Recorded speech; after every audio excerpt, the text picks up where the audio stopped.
med kits. Do you need a skill for that or something? Commerce and Lore Imperium. Okay, I think we're good to go.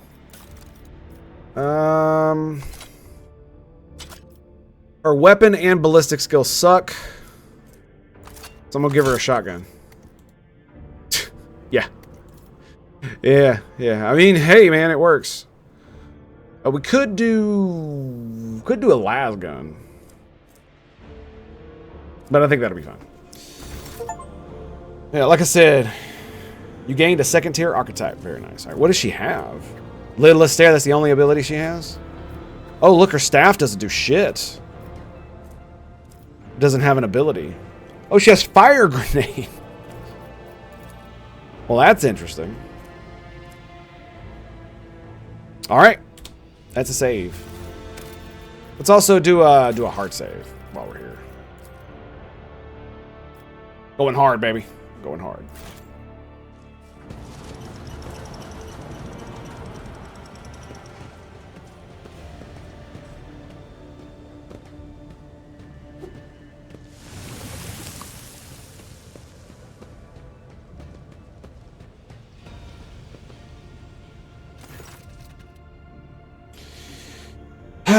Albert reflexively wipes the sweat from his brow in a startling human gesture, and a telling one, a rare moment where he's allowed his age and weariness to show through his armor like a veneer of self-assurance. The lower decks are a source of endless problems. Sometimes I dearly regret we cannot replace all the locals with servitors. Nice. Did you hear? They were shouting your name. These people dare disrespect a senior officer? They would not have the chance to express such disrespect if we were not here, and if the situation had been dealt with by relevant officers. He glares, grimaces. It is a junior officer's worst failing to pass problems with the chain of command. I've never been able to abide it. And I shall say it again, Captain. It was a mistake to come here on Lieutenant Vince's whim, Lord Captain. I must admit that the lieutenant is by no means the worst material for an officer, he adds peevishly. But in the name of Terra, the girl is the same age as my eldest great-granddaughter, and she has the gall to tell me how to manage the lower decks and hunt down cultists. It'll be another 20 years at least before she can be trusted to act without oversight. Did you hear? They were shouting your name. Of course they were. The organization of the daily routine life of the ship rests upon my shoulders.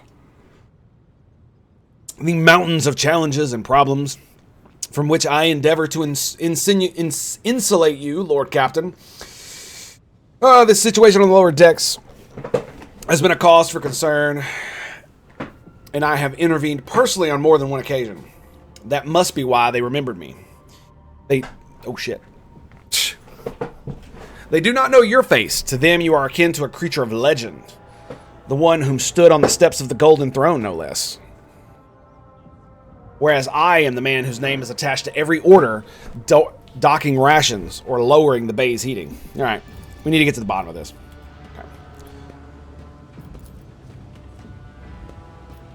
Okay. Nest out of thermal insulation. The Divine watches over us. Okay, let's look at... Why does it keep resetting this? This is so weird. Blade Dancer.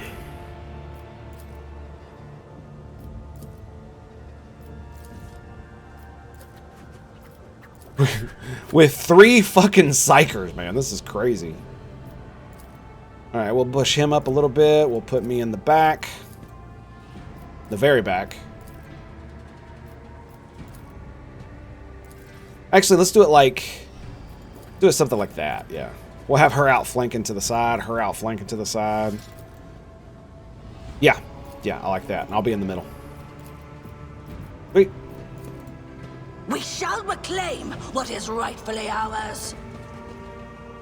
That's a bit too big. So something like that.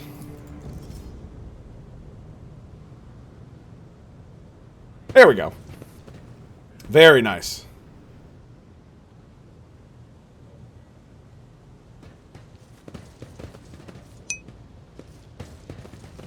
Tigers are still fun with Veil Bursts open. I bet they are. I really hope that I haven't started the DLC. Let us walk this path to the end. But, you know, it might be a thing. Lower deck rabble. This is depressing. Okay.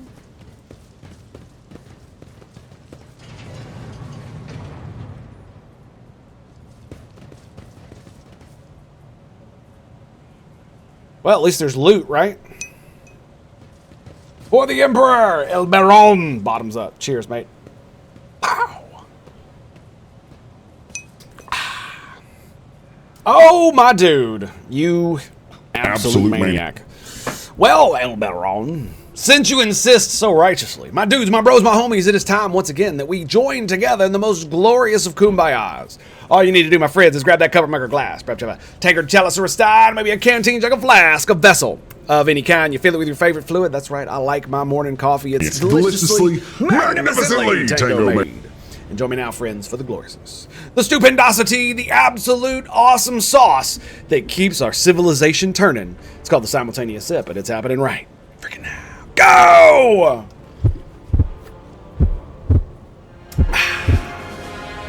Thank you, sir. We need a bigger ship and more sister on board. I agree. The more sisters we have, the better.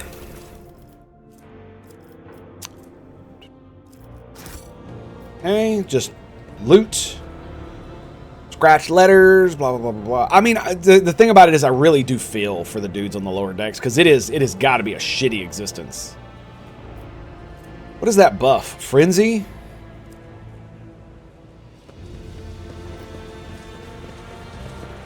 Huh.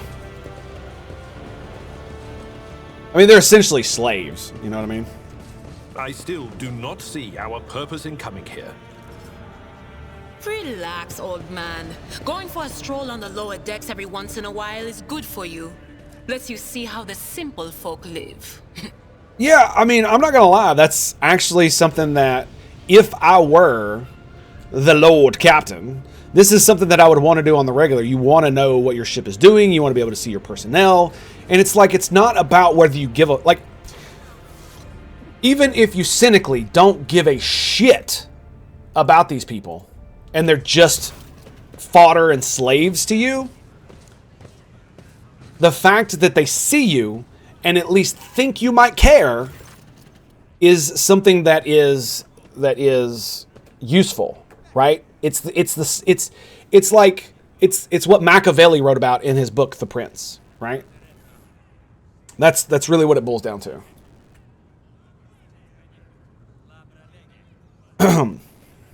The sounds of heated discussions reverberate through the ship's bays. Lieutenant Avrilla Vint of the ship's enforcers is barring the path of her superior, Master-at-Arms Jocasta Sourback, who has arrived clad in armor. Judging by their expression and tone, the standoff has dragged on for some time already and has now reached a boiling point. Lieutenant Vint, my patience is wearing thin. I have given you an order. Get out of my way. I cannot comply with your order, ma'am. She looks shaken, with fire in her eyes. This deck is my sector. So long as the area remains under the Lord Captain's special oversight, no action can be taken without... Oh, my God. Can be taken without my express permission. There are only 3 people who are authorized to make me stand down. The first officer, the rogue traitor, and the Emperor himself. She's going to make me shoot her in the face. That's what she's going to do. Like... You know, maybe the Seneschal's right. You give these people just a little bit of leeway and they fucking take a mile, man. So not all my lessons fall on deaf ears, Albert mutters in crabby approval. He does not clarify where he means Vint, Sourback, looming over her both. My man. Well done. Like, it's one of those things, man. Every conversation I have with these people makes me like them even more. Every single one. Your ladyship, noticing you, the 2 officers snap to attention and salute, their subordinates following in a similar manner.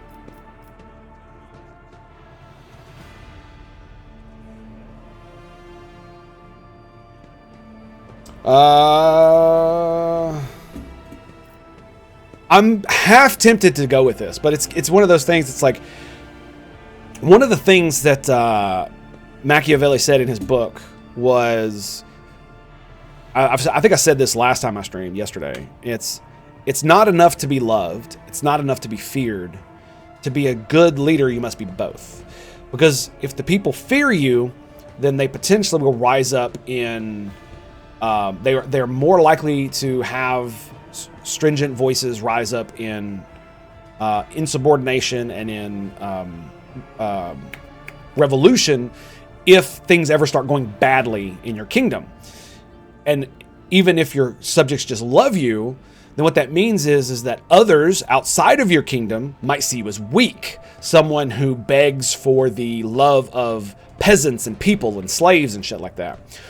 Whereas if they both fear you and love you, what that means is that you will have staunch followers at all times that will be willing to lay down their lives, their livelihoods, and their fortunes for you and your kingdom, as well as people who not only will know that you have a spine of steel, but your enemies outside of your borders will also know not to fuck with you.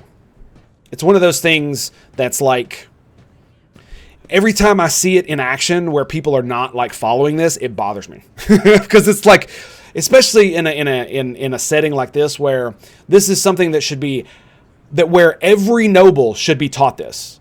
Even if you don't give a single good goddamn about any of the people below you, period, like you literally don't care because you're a psychopath. If you're at least somewhat intelligent and half competent, you should at least be trying to do these things.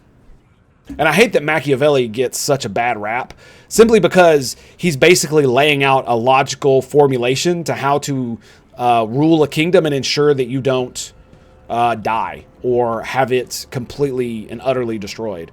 And it's because it requires you to do things that are immoral, that are amoral, and could potentially look bad if you're some kind of like, you know, religious zealot or some shit. Okay, we encountered some locals on our way here. Their conduct was outrageous. They even threw things at us. She pales slightly. The people are getting desperate. Clearly, they saw the assault unit and they decided they had nothing left to lose. I mean, I apologize, Lord Captain. It is outrageous. I'm sure the people simply didn't recognize you. It wouldn't have occurred otherwise. We will deal with them once the situation is resolved.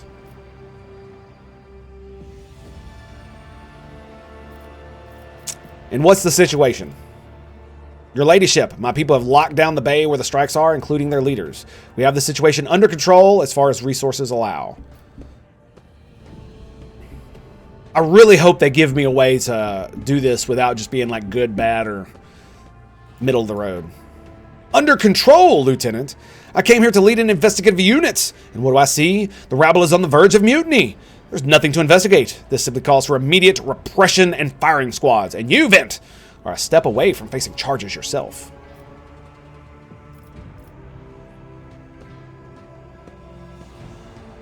I kind of want to say this. After all the things she's... And is that all you have to say, Vent? Are you sure you're worthy of an officer's rank? She pales slightly but straightens and clips out. Forgive me, Lord Captain. I will take steps to ensure such a thing does not happen again. Very good. I want to speak to the strikers. His mouth twists, but he restrains himself and says nothing. Where's the option to be like, speak freely, Albert. Let's hear it. Right you are, Lord Captain. Allow me to wish you good luck. Hope gleams in Lieutenant Vent's eyes. You see, the best part is I'm a talky character. I'm an intelligence coercion character. So hopefully this goes well.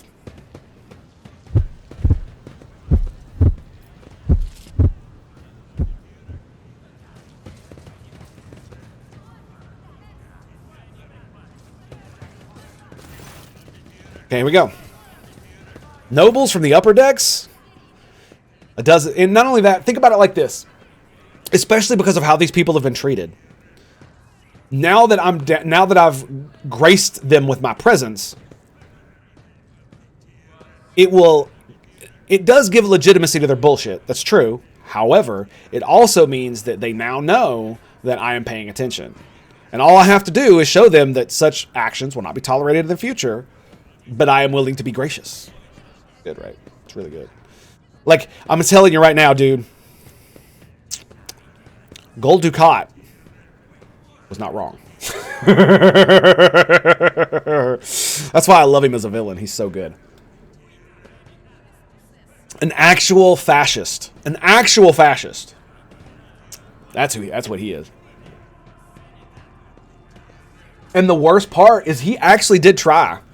But of course he was working for essentially, you know, the alien equivalent of Nazi Germany. A dozen pair of eyes stare apprehensively at you.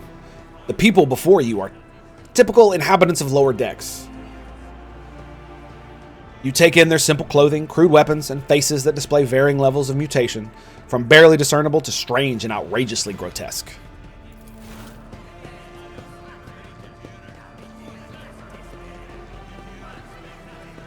Okay.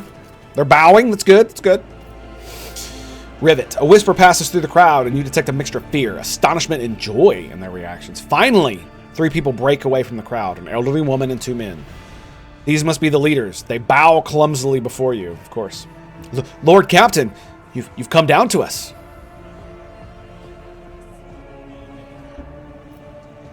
We were attacked on the way here. You care to explain? Here's an explanation for you. The people have been pushed to their limit, and now they're lashing out. As if we don't know why these top deck units are being sent down here. Like that one there. That lieutenant that won't let past. That the lieutenant won't let pass. Ah, there we go. Our clans are all inside the bay that's been sealed off, but the lower decks are big. I'm sure there are some people who've just had enough. We're getting it from all sides. The soldiers have encircled the ones who've risen up. The death squads have just arrived. It's no wonder folks are lashing out. Their words seem sincere to you. Their body language and glances trade between them reveal the news of the attack has shocked them. Ah. Very well. Tell me what is troubling you. Why are you striking? Striking?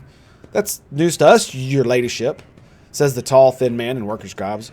All we're doing is asking questions, saying what we think. Shut up, Rivet, snaps the old woman, who turns her hostile dark eyes upon you. Here's the deal, your ladyship. Your damned enforcers are all over us down here. I'm not going to lie, I just kind of want to pull out a gun and shoot her in the face. And then be like, okay, let's talk to the reasonable person now. How about that? They say they're looking for cultists. One wrong word and they're reaching for their batons. If they want to punish someone, they turn off the heating to the whole base for a week at a time. So we get sick and freeze. In my clan, 2 little ones died from inflammation in their lungs, all because of those enforcers. The woman spits on the floor and rubs at the spittle with her toe of her worn-out shoe. Damn. Argentia does not interrupt the workers, but you see the sadness well in her eyes when the children's deaths are mentioned. Ooh. See, man, makes me like him even more. She quietly whispers a requiem prayer and makes a sign over herself. It's like, it's all true. Vent is the only enforcer who stood up for us. It's as clear as day who had a mother. It's clear as day who had a mother from the lower decks, and whom grew up amidships and has no fellow feeling toward us. Is he speaking in English, or am I just bad at reading this? It's clear as day who had a mother from the lower decks, and who grew up amidships and has no fellow feeling toward us. The grim man with scarred face throws up his arms. Your ladyship, we're no villains here. We're honest workers, your servants. We plotted no disorder. We went on strike. We went on strike openly, and now we've got guns pointed at us. All we're doing is asking to be allowed to work in peace without being harassed.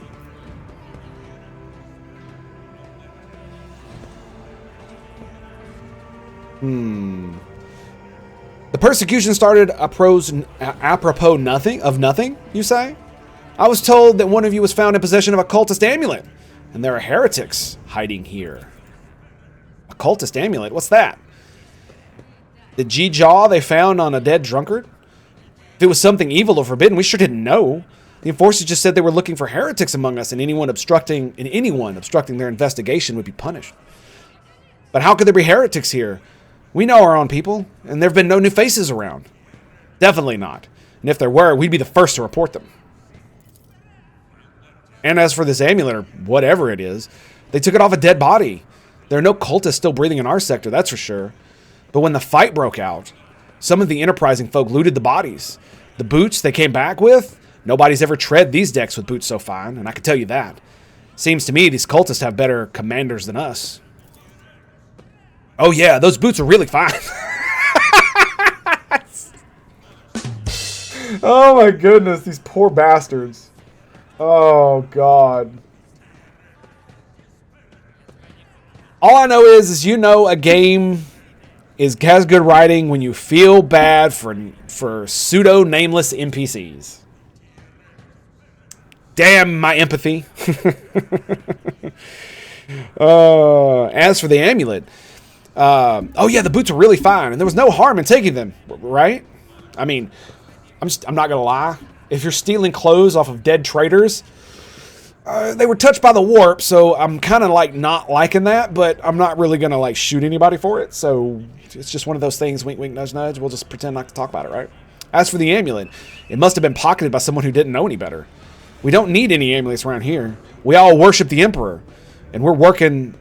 And when we're working, we bow down before the machine spirits of the large and small transformers and the servo motor, the same way my grandfather was taught 100 years ago by a tech priest who came a-calling. Believe us, your ladyship, we are people of faith. They do sound like it. Naive children. Weren't you taught from an early age about the dangers of the archenemy's creations? Weren't you warned about any unfamiliar objects could be one of them? We were told, Holy Sister, but it was long ago. The last time we saw a confessor in our sector was just after I had my third little one. That is regrettable, but you cannot lay the burden of leading a righteous life on the shoulders of the Holy Father. Who will you blame when beasts crawl out of those amulets you stole from the heretics? The Holy Father who was not there, or the scavenger who brought evil down on himself and his neighbors? Abelard, do you have anything to add? Albert. Authorize the use of all necessary measures to locate Chaos worshippers hiding in the sector. The specific steps taken by officers were not reported to me. He frowns, clearly disgruntled at having to explain himself in the workers' presence. Fair enough. Nevertheless, I am certain their actions were justified. Cultists are no drunken stevedores.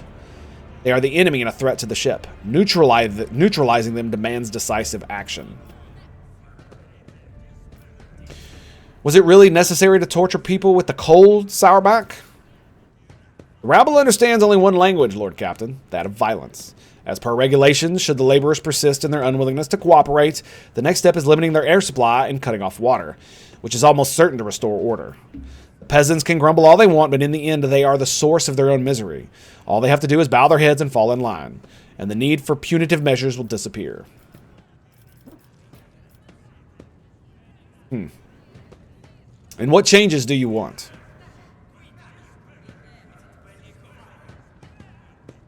I really want to shoot her in the face. I'm just saying. Would you look at this? The exalted Lord Captain herself is asking us bilge rats what we want. Well, here's what. We want you to rein in your damned enforcers. To quit turning off the heat. To stop battering everything that moves. No, that's not it. We want the enforcers gone from here. We want to be armed. Give us arms and we'll govern ourselves. We'll defend ourselves if these cultists do show their faces. I've been leader of my clan for 20 years now. Getting rid of these club-wielding thugs can only improve things around here. You do realize the answer to that's going to be no. You've gone too far, old man. They'll never let Maggot on the lower deck live without enforcers beating us down their necks. They'll probably even insist on enforcers on the upper decks, too. As for weapons, what do we need them for? Before the first day's out, we'll have something shooting in our neighborhood out of stupidity or drunkenness. Bingo. We don't need that. If the enforcers stop hassling us, that'll be enough. In return, we'll find the scavengers who robbed the cultist bodies, and we'll talk to them. One lower decker to another. If there are any more of those damn amulets about, we'll hand them over to the enforcers ourselves.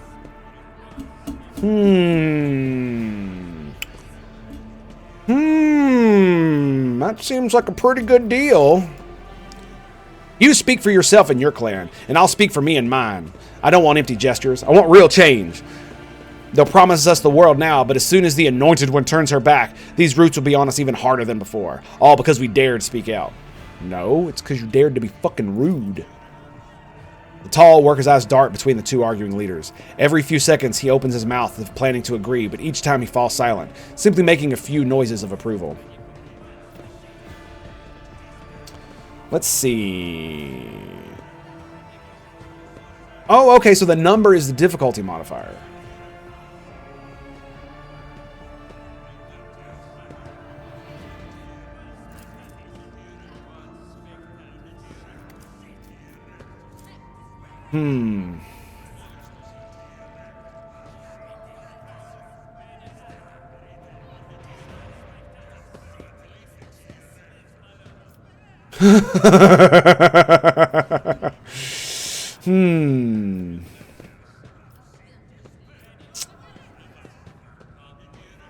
Into untrained hands could be even worse. What's more, the enforcers are needed to maintain oversight on their withdraw those demands, and we will consider the rest. I'm probably going to do that one. I mean, I am a coercive through. Thoughts, Albard? The story about going scavenging for boots and accidentally picking up heretical amulet doesn't convince me. These people were moments away from rebelling and possibly becoming minions of the archenemy. We must not give them what they want, even if they did acquire something innocently, purely out of their own stupidity. That does not mean they are not tainted with corruption. Bingo! Because unfortunately, that's the universe we live in. What begins as petty thievery can turn into far graver problem. I've seen it before. His face darkens momentarily. In my second war, there was a sergeant in the Imperial Guard regiment that was stationed nearby. The sergeant took an ordinary pocket knife from the body of a heretic, and his whole unit lost their lives for it. When they finally managed to break into the barracks, they found not a single survivor, only the pocket knife, which had gone through all the rows of beds like a metal-choking vine. So when it comes to scavengers, malcontents, strikers, or whatever they'll turn into next, my verdict is simple. No quarter.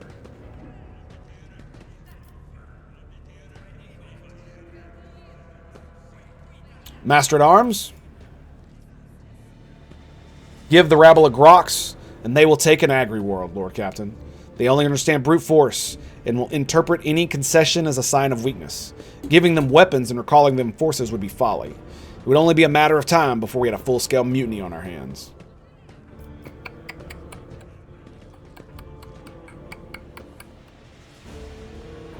I'm half tempted to go with the you will be eliminated. But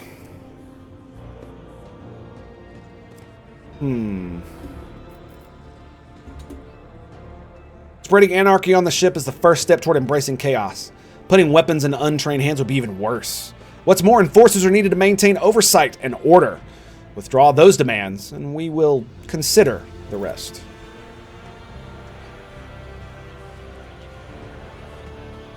The tall worker they call Rivet shrugs and casts a sidelong glance at the old woman. Old Nan, listen, listen! The Lord Captain herself has come down, is offering concessions. I don't know a single person in the whole of Depot 4 has ever stood next to the rogue traitor, let alone talk to them. Back down now. No time for you to be stubborn old crone. Listen to us, Old Nan. The 3 clans of Depot 4 ought to act as one. We've made up our minds. It's your turn to decide. Don't ask them to disband the enforcers or give us weapons. We don't need any of that. If she does, I'm just going to kill them all, so. The old woman hisses in dissatisfaction. You two are ganging up on me, is that it? So brave you are against an old woman. But I'll shut up. I will. Indeed. I won't go against 2 clan leaders of my own. If you want to make peace with the enforcers, make your peace. That's great. Just fantastic. Lord Captain, we're all agreed.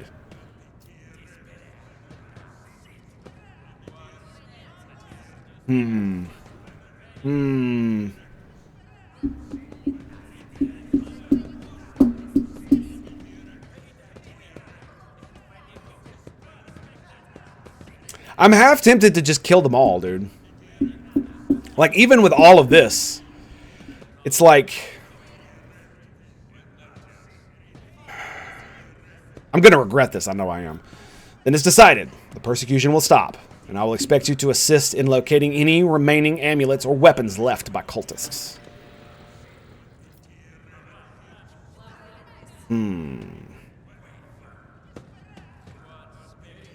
Your ladyship, thank you. You have not abandoned us lower deckers. You came yourself and settled everything. I will tell my grandchildren about this. See, this is the one thing I'm hoping that comes out of this, is that this kind of shit will quell any future endeavors to be rebellious. Because if you are a larger-than-life figure and you come down from on high and, like, you know, appear at least to be gracious, these kind of things can happen. Like, I'm like, oh man, I feel like I really should have listened to Albert though. Of course, your ladyship will root out any nasty business faster than the enforcers, and will leave no stone unturned. The only thing I wish I could have said is that old Nan comes with us. Such disrespect cannot be allowed.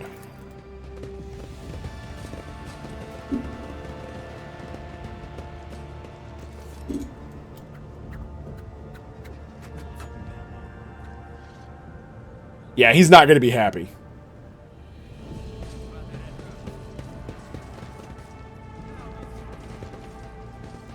Not going to be happy at all.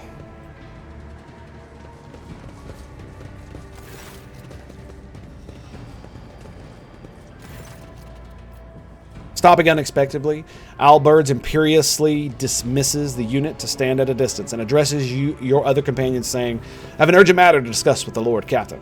Give us a moment, please.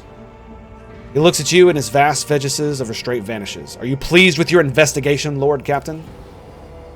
You kowtowed to disloyal rabble. You believed their lies and showed them leniency. Next time the ship is attacked by cultists, that rabble will welcome them with open arms and allow them to wreak whatever havoc they like because they see you as a weak leader. See, this is what I was talking about. It's like, is this how you see the future at the helm of the Von Valencius Protectorate?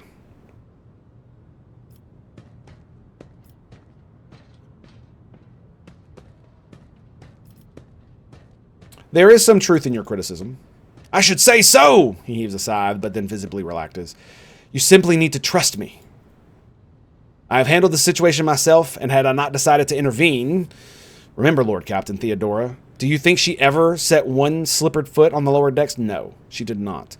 Such matters were left to myself and the junior officers, while she dedicated herself to the grand designs of the Protectorate, as any true strategist of the Rogue Trader ought.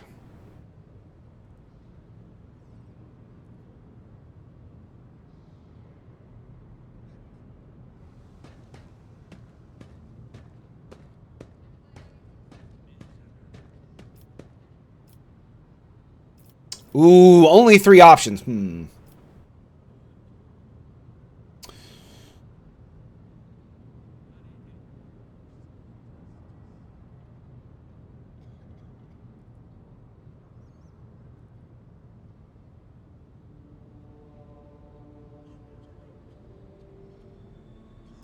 It's going to be one of these two.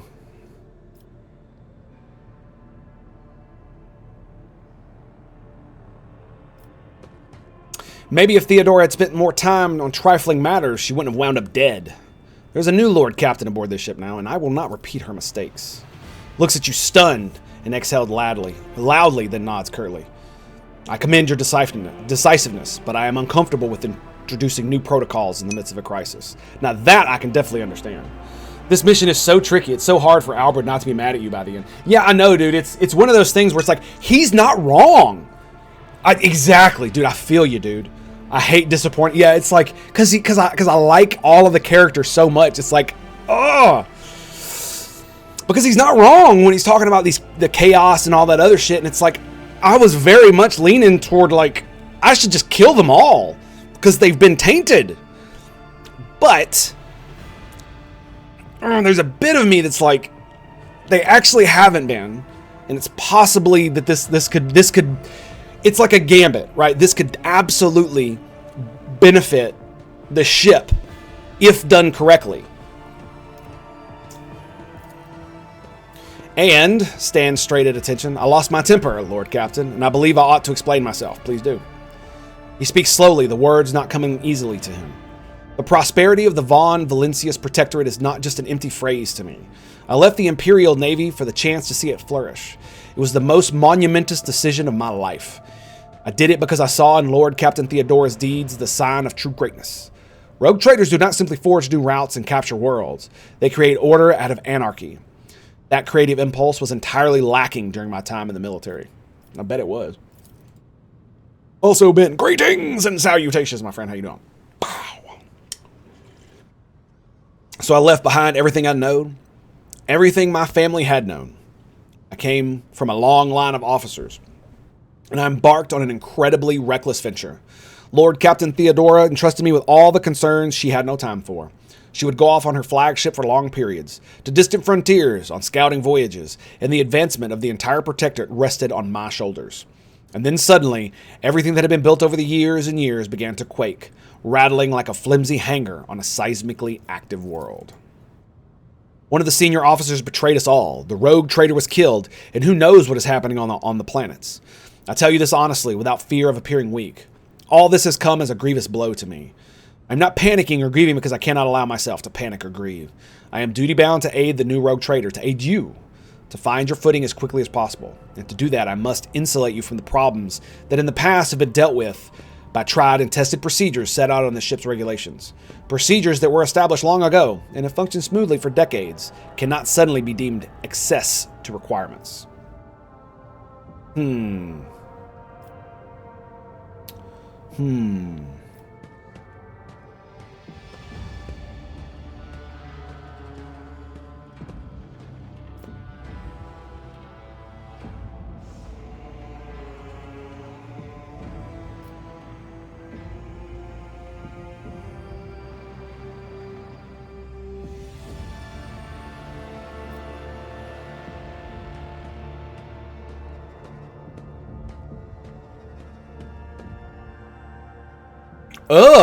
Oh my god. Okay. I don't like either of these two. I definitely like this one. Yeah, because these are like, oh, it's a new world, it's a new age. Nah, fuck all that shit.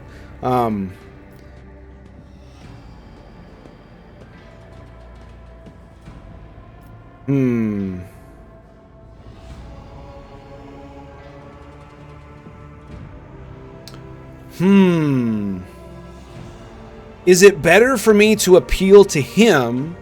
You are the only person who has comprehensive knowledge of how things run on the ship. I think I will follow your recommendations. Or is it better to say I value what Theodora created? I think it would be better for number 4 because of how he feels about the Protectorate and Theodora rather than relying on him specifically.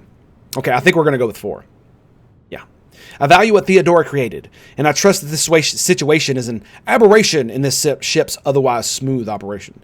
Since the established procedures are working, I see no need to change them. He dips his head as a sign of assent. The shadow of incredible strain, which evidently has been wearing on him for some time, finally lifts from his face. I'm glad to see the value in the foundations laid down by your illustrious predecessor. Why fix what isn't broken? As for me, I shall endeavor not to cause any further consternation, Lord Captain. And now, please, let us leave the lower decks. If the rogue traitor desires to stretch her legs, there are far more suitable places. With each step, I forge my destiny dude. Among the stars. This fucking game. Oh my god. Woo! Like, I log in, I go to the astropathic thing, it's like a little bit of this, a little bit, and then this just happens. Oh, and we ding! You know what that means? I get a new psychic power! Yay! I think. Oh, everybody dinged. Great. Okay. We get an ability. Purge Soul. It's either that or Shield of the Emperor.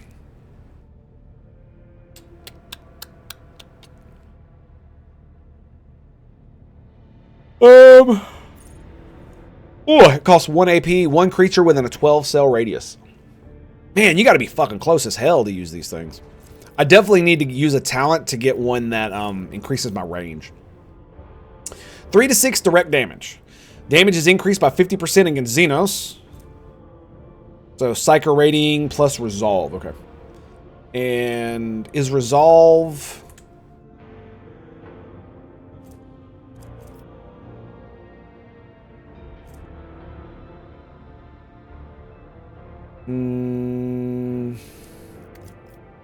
What stat governs Resolve? I can't remember. Increased by 50% against Xenos, 100 against Chaos Worshippers or Drukhari. I think that's Dark Elves, right? And 150% against Demons.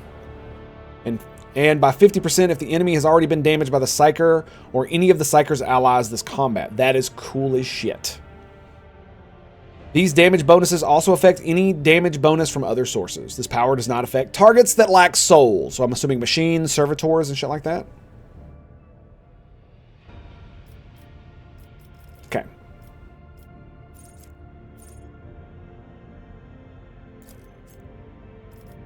Yeah, we're going with Purge Soul. All right, so force weapons, enforce reality. Nope. Nope. Nope. Whenever it uses damaging on a target that is 6 or cells, 3 damage could be good. Nope. Second sight. The psych or psychic powers that have a range of 2 cells or more have their range increased by 4. That's it right there.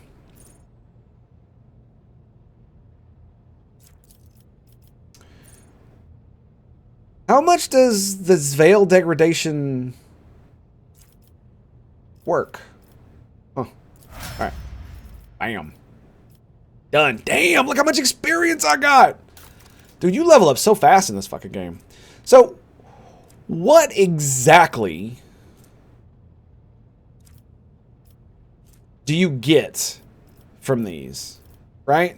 Because, look at her. She's 3 dogmatic.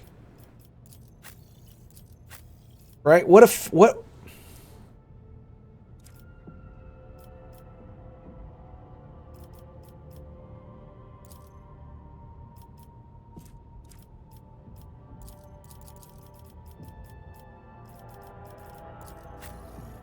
Like, is the Rogue Traitor the only one that gets any...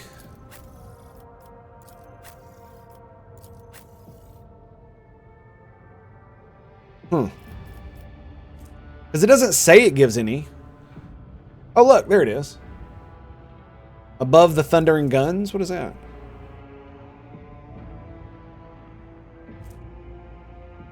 Two random allies. The Rogue Traitor and 2 random allies will start a combat with temporary wounds equal to their own resolve. Oh. I see. Chance to survive with 1 wound instead of going unconscious. I see. Absolution. All critical hits scored by Rogue Traitor's party inflict burning. Jesus. Damn, that's cool. What else we got? Any momentum expenditure by the Rogue Traitor and their allies, including heroic acts, is reduced by 20%. Ooh. What do the chaos shits get? Oh, okay. So it's just random benefits, I see. Well, here's an interesting thing. Is it... Do the bonuses only work if the Rogue Traitor has them? Because, I mean, he has, like, level 2 Iconoclast. Right? I hate having Perils of the Warp drop on me. I know, dude. Hence why I am currently wearing an amulet that prevents me from taking any Perils of the Warp bullshit. So...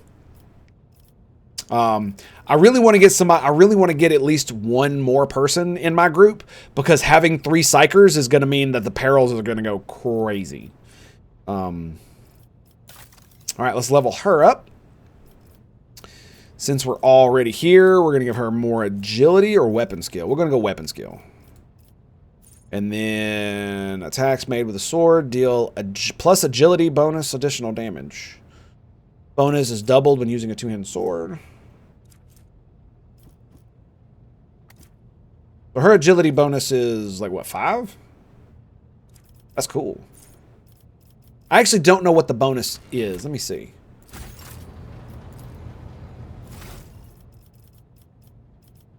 Right? So her agility is 50. Characteristic bonus is 5. Characteristic bonus is 4. Okay, so it's what the first number is. Okay. So if she were to get that, it would be 50% damage bonus.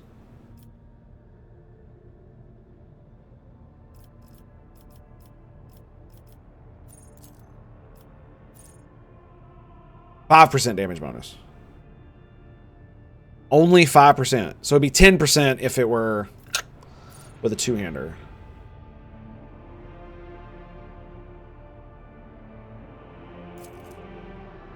Wisdom bonus. Okay.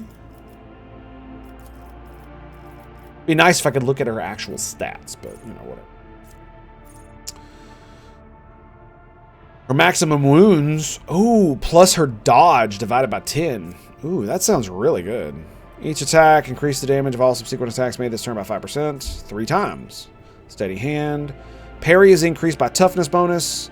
An attacker's melee critical hit chance bonus determined by the difference between the attacker's blade damage weapon skill characteristic is halved.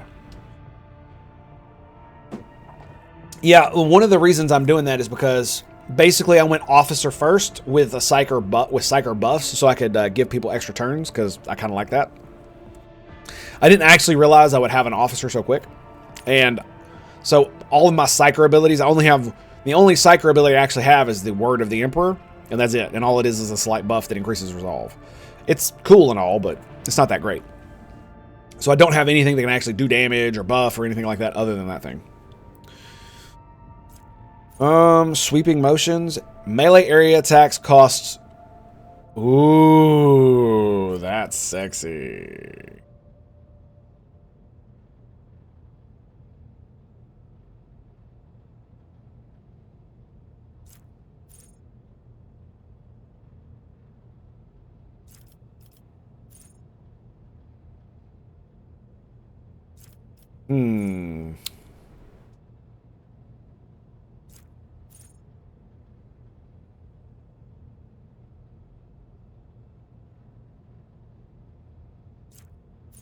Yeah, what does dual wielding do in this game?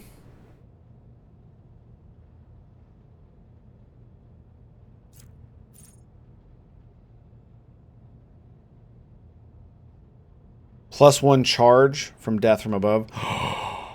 Ooh, that's cool. But it's only for the first time.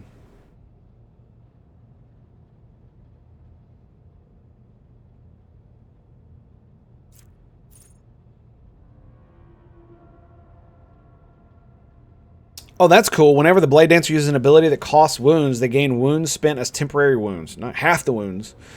The number of temporary wounds gained cannot be decreased by effects that reduce the cost of abilities. Ooh. Deals double damage to enemies who have less... Oh my god, that's insane.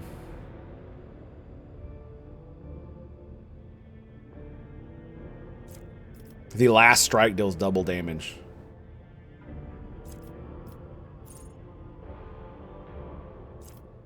I kind of want to double... Oof, dude, there's so many. Oh god, it's so good.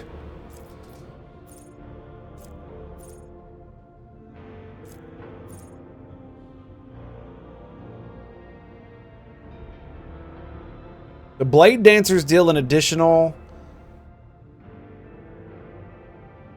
+5 plus Blade Dancers weapon skill bonus and damage against enemies armed with a melee weapon. Wait, what?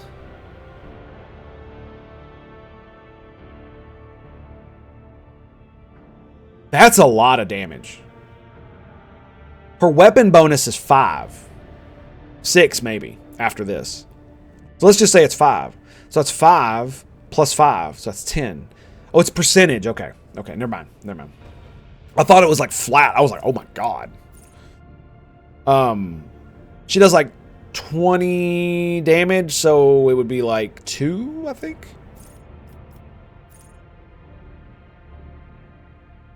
%more damage. Parries an attack. The number of attacks made by the next Blade Dance is increased by 1. Stacks up to agility bonus times. That's cool. Be smart. Dance of Blood.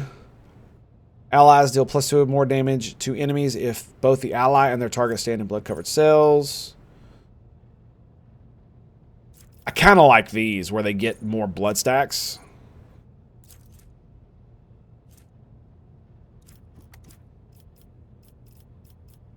Every time she parries an attack, they gain more stacks. That's crazy.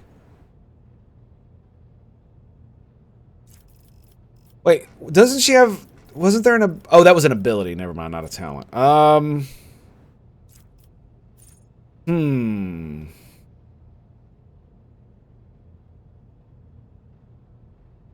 These penalties do not stack.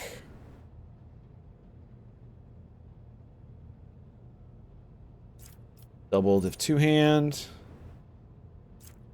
I'm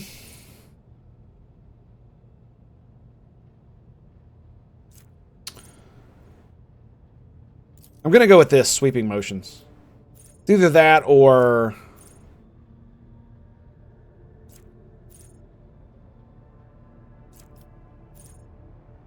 Blade Dance has 2 swords equipped. I kind of like the duelist one. Because as her weapon skill goes up, it will increase the percentage damage, which is fucking crazy. We'll do sweeping motions. That one's pretty good. And now we level up El Navigator. Holy shit. Zone of Fear. Waking Nightmare. Reveal the Light. Notch of Purchase. Okay. Zone of Fear. All creatures in a 3x3 zone must pass willpower resistance or immediately move out of the zone if they are even if they are stunned or immobilized. This movement triggers an attack of opportunity from the Navigator's allies that have passed resistance tests or are outside of the zone. All enemies within the area suffer -22 penalty to their willpower and toughness. The target ally gains 22 to their willpower and toughness until the end of combat. Oh my goodness. That seems like a really good one. Why doesn't it say how much it messes with the veil?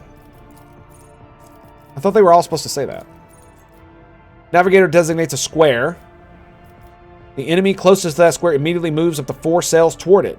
If multiple enemies are the same distance, all of them move. The targets move even if they are stunned or immobilized. Oh boy. That sounds great. Held in my gaze. The Navigator deals 13 to 30 damage to an enemy. That enemy must pass willpower resistance test or become immobilized until the start of the next turn. That's crazy. Glimpse of Fate. The target gains plus 30% increased hit chance on their next attack, dodge, or their next dodge test, and chance of success on their next resistance. So it's all of them. These bonuses disappear independently from each other after being successfully applied. Holy shit, dude. Revel in the Light would be really good for me. It would increase my damage significantly. 22 to the willpower, that would increase my bonus a lot. By 2. From a 5 to a 7. Notch of Purchase, though, sounds really good. Hold my gaze, that's a lot of fucking damage. Glimpse of Fate, though, seems really good, too. Just basically throwing around freaking buffs. Make her a buff machine. The officer increases an ally's resolve by +4 until the end of combat. If the target is under voice of command, they will start their next turn with 1 additional action point. Back in the fight, the officer encourages an ally who immediately recovers from burning, bleeding, toxin, or stunned. If the target is under voice of command, they gain temporary wounds. Okay. Break the ranks. This ability can only target allies who have enemies adjacent to them. Till the start of the officer's next turn, all melee attacks made by that target deal an additional damage equal to 2, multiplied by the number of enemies adjacent to the target when this ability is used. If the target is under the effects of voice of command, they immediately make an attack of opportunity against an adjacent enemy, targeting one of the lowest remaining... Okay. Immediately grants an ally MP equal to fellowship bonus. The target can only use movement abilities, heroic acts, desperate measures during the extra turn. Take aim. The target's next attack will ignore cover and will have double the effective distance. If the target under the effect of voice of command, this attack will ignore enemy dodge. Additionally, the damage from the attack cannot be reduced below 40%. Okay, I think we're going to do Glimpse of Fate, man. It seems like the most...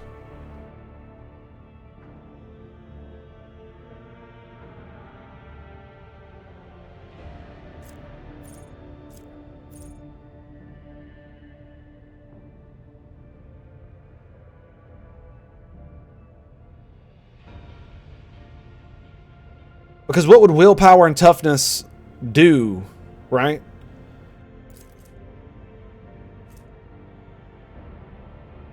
It would lower their resistance to warp powers, and it would lower their wounds, right?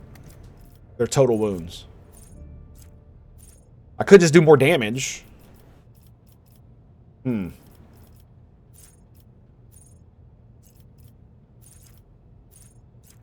This seems like overpowered as shit, dude. 30% increase to hit chance. You know what that means? That means I can give it to freaking her and have her just do her insane, like, spray with her bolter, and it just absolutely blow them apart.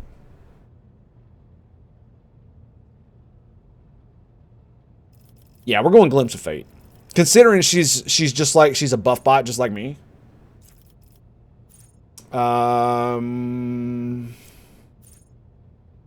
Navigator has a line in the side of dodge. That's actually pretty cool. She can see them. Including extra turns through movement. The first ally targeted by a navigator with a single target ability each turn gains the same amount of additional movement points at the start of the next turn. That seems really good. It gains the next turn. The navigator gains a stacking bonus. So yeah, 25 willpower for her seems really good too.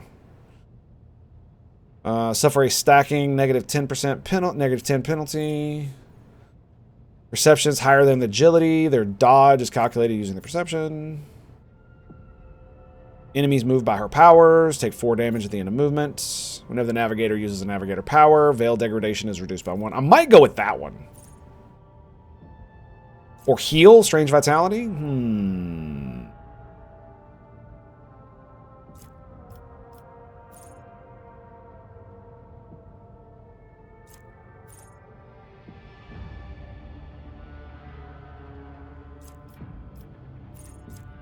Now, see, that seems pretty good. Until the end of combat, enemies damaged by the navigator, but she doesn't have very good damage abilities, right? She's got the one, like, lidless eye thing, and that's why. Allies targeted by the navigator's abilities gain 5 to all resistance tests against warp effects caused by demons, psychic powers, navigator powers, etc. until the end of combat. The effects stack with every applied ability. That's crazy.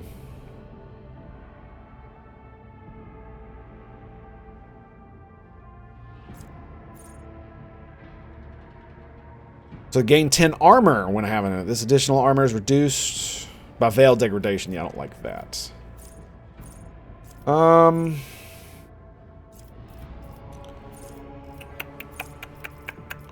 We could also do some of this nonsense, right?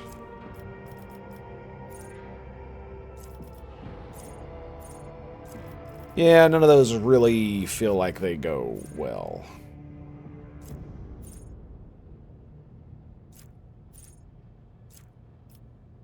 I do like the Eye of Oblivion. That is pretty cool. Hit chance and dodge are reduced. I'm going to go with God of Souls. Yeah. Gives more movement. We could go with one that increases... You know what? Let's actually do stable routes. Yeah, we'll do stable routes. Okay, sister, are you ready? What are we going with? Agility, perception...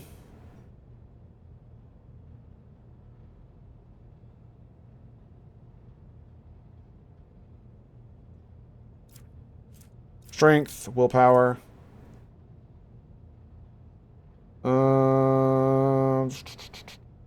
Improves initiative and dodge chance. Awareness. Melee damage. Okay. Agility it is. Common talent.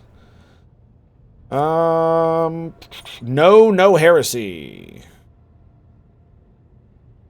Against Xenos and demonic creatures, their allies gain half the bonuses. That seems really good. Melee, flame, and melta attacks against demons, psychers deal additional 6 damage. 18 armor pin. Litany of Hate. The devotee and their allies in the area of effect of War Hymn or Furious Recital gain +1 damage for single shots attack and attacks of opportunity for 1 round. Litany of Purification. All enemies in the area effect of War Hymn and Furious Recital gain +1 stack of Disturbed. Okay. Enemies that are adjacent to the devotee gain +2 stacks. Also, all demons in the area of effect suffer damage equal to the momentum restored. Ooh, that's cool.